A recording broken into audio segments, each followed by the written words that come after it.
to judge the living and the dead, and his kingdom will have no end. Ebikumi n'ebikumi by'abagoberezi ba Kristo bikedde kweyiwa ku lutikko y'abatukuvu bonna e Nakasero wakati mu kibuga Kampala okusobola okujaguza amazuukira g'omwana wa Katonda Yesu Kristo.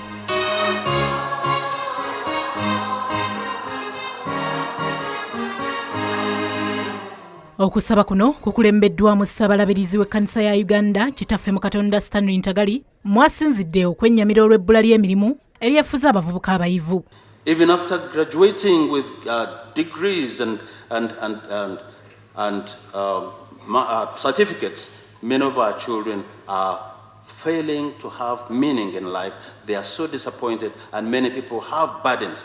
Youth are the target of the devil these days. Ssaabalabirizi agambye nti n'obutabanguko obwefuza abafumbo buviiriddeko abaana baabwe okukulira mu kutya.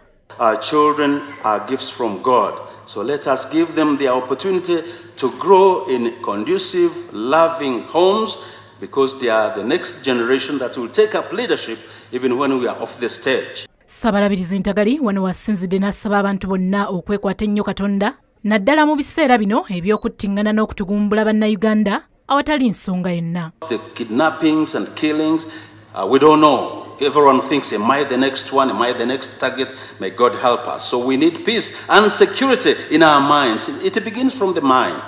Ate Minisita wa Science ne Teknologiya Eryoda Tumwesige asabye abakkiriza okulondanga abakiisa abatya Katonda nga bwe bajja okusobola okuwulirizibwanga. Tulonde abakulembeze boolaba nti balina bwa Katonda.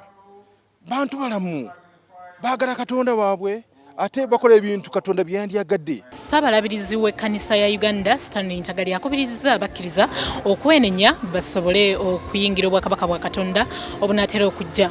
Gwe ng'omukkiriza olunaku lw'okujjukira amazuukira ga Yesu Kristo lutegeeza ki mu bulamu bwo?